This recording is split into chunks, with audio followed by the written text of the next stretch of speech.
আমাদের সকল দর্শক বন্ধুদেরকে জানাই শুভ নববর্ষের অনেক অনেক শুভেচ্ছা ও ভালোবাসা। সবাই ভালো থাকো, সুস্থ থাকো, এই কামনা করি ভগবানের কাছে। আর আজকে আমরা বানাবো শিং মাছের পাতলা ঝোল আলু দিয়ে, খেতে হবে দুর্দান্ত। তাহলে আসো দেখে নিই আমাদের আজকের ভিডিওটা। সবার প্রথমে আমি এখানে নিয়েছি দুইটা বড় সাইজের শিং মাছ। আর শিং মাছগুলোকে আমি ভালো করে কেটে ধুয়ে পরিষ্কার করে নিয়েছি। এবার দিয়ে দেব লবণ, হলুদের গুঁড়ো, আর দিয়ে দেব ঝাল লঙ্কার গুঁড়ো। তাহলে মাছগুলো ভাজার পরে ঝাল ঝাল লাগবে, খেতে কিন্তু ভালো লাগে। আর একটু হাতে নিয়ে দিয়ে দেব কাঁচা সর্ষের তেল। এখন ভালো করে সবগুলো মাছ মেখে নেব এভাবে। আমি মাছগুলোকে ভালো করে মেখে নিয়েছি। এখন গ্যাসে একটা কড়াই বসিয়েছি। কড়াইটাকে ভালো করে গরম করে নিয়েছি। এবার দিয়ে দেব সর্ষের তেল। আর এই রান্নাটা যদি সর্ষের তেলে করেন তাহলে কিন্তু বেশি ভালো লাগে। এখন মেখে রাখা মাছগুলো আমি তেলের মধ্যে দিয়ে দেব। আমি মাছের সঙ্গে মাথাটাও দিয়েছি। আপনারা যদি ভালো না বাসেন তাহলে এটা বাদ দিয়েও করে নিতে পারেন। এবার আমি কড়াইটাকে একটু ঘুরিয়ে দেব এভাবে।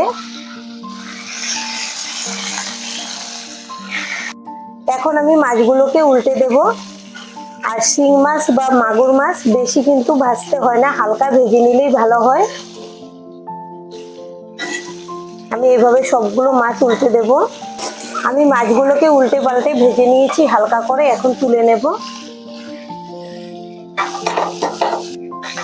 এই তেলেই আমি আলুগুলোকে ভেজে নেব। আর আলুগুলোকে আমি এভাবে 4 টুকরো করে কেটে নিয়েছি। মিডিয়াম সাইজের 4টা আলু এভাবে 4 টুকরো করে কেটে নিয়েছি। এখন তেলের মধ্যে দিয়ে দিচ্ছি। এবার দিয়ে দেব সামান্য লবণ। এখন নেড়ে চেড়ে খোলা অবস্থাতেই লাল লাল করে আলুগুলোকে ভেজে নেব। আমি গ্যাসের ফ্লেমটা হাইতে রেখে আলুগুলোকে লাল করে ভেজে নিয়েছি। এবার তুলে নেব। কড়াইতে তেল অনেকটা রয়ে গেছে, আর একটু তেল দিয়ে দেব। ফোড়নের জন্য নিয়েছি একটা তেজপাতা 2 টুকরো করে দিয়ে দিলাম।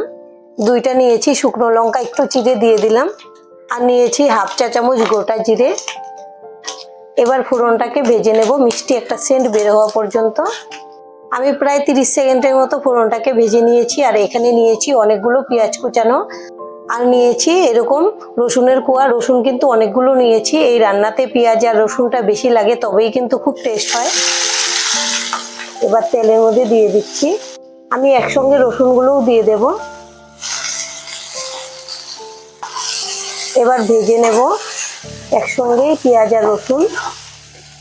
পেঁয়াজ আর রসুন নরম করে ভেজে নিয়েছি। এবার এখানে নিয়েছি আদা বাটা আর কাঁচা লঙ্কা বাটা। আজকে আমি রান্নাটা ঝাল করেই করব, তাই লঙ্কাগুলোকে বেটে দিয়েছি। আপনারা যদি ঝাল কম খান তাহলে এখানে লঙ্কা একটু চিড়েও দিয়ে দিতে পারেন। এবার আমি ভেজে নেব এর কাঁচা সেন্টটা চলে যাওয়া পর্যন্ত। আমি আদা আর কাঁচা লঙ্কা দিয়ে আরো 2 মিনিটের মতো ভেজে নিয়েছি।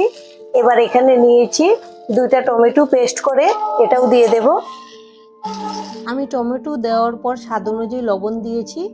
দিয়ে এরপর নিয়েছি কিছু গুঁড়ো মশলা। এখানে জিরে গুঁড়ো, হলুদ গুঁড়ো, কাশ্মীরি লঙ্কার গুঁড়ো, ঝাল লঙ্কার গুঁড়ো আর ধনে গুঁড়ো, সব মশলা একসঙ্গে দিয়েছি। দিয়ে অল্প জল দিয়ে খুব ভালো করে 5 মিনিটের মতো কষিয়ে নিয়েছি। কিন্তু এই স্টেপগুলো কোনো কারণে ওঠেনি, ক্যামেরাটা বন্ধ হয়ে গিয়েছিল। তাই আপনারা সম্পূর্ণ ভিডিওটা দেখবেন, দেখার জন্য অনুরোধ রইল। আমি সবকিছু একসঙ্গে 5 মিনিটের মতো কষিয়ে নিয়েছি। এবার ভেজে রাখা আলুগুলো দিয়ে দেব। আলু দিয়েও ভালো করে কষিয়ে নেব একসঙ্গে।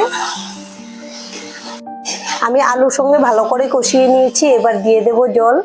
জলটা আপনারা যেরকম ঝোলটা খাবেন সেই বুঝে দিয়ে দেবেন। তবে শিং বা মাগুর মাছে কিন্তু একটু ঝোল হলেই বেশি ভালো লাগে। ঝোলটাকে ভালো করে বলক তুলে নিয়েছি। এবার ভেজে রাখা মাছগুলো দিয়ে দেব। আর আমাদের আজকের রেসিপিটা দেখে যদি আপনাদের ভালো লাগে একটা লাইক অবশ্যই দিয়ে দেবেন। আপনাদের একটা লাইক আমাদেরকে অনেক উৎসাহ দেয় নতুন নতুন ভিডিও বানাতে। আর আমাদের পাশে থেকে চ্যানেলটিকে সাবস্ক্রাইব করে নেওয়ার জন্য অনুরোধ রইল। এখন মাছ দিয়ে আরো 10 মিনিটের মতো আমি রান্না করে নেব, যেন মাছ খুব ভালো করে সেদ্ধ হয়ে যায়। প্রথমে তো আমি হালকা করে ভেজে নিয়েছিলাম। 10 মিনিট পরে ফিরে এসেছি। আর এই 10 মিনিট আমি খুব ভালো করে রান্না করে নিয়েছি হাই ফ্লেমে। এই যে আমাদের মাছ আলু খুব সুন্দর করে সেদ্ধ হয়ে গেছে।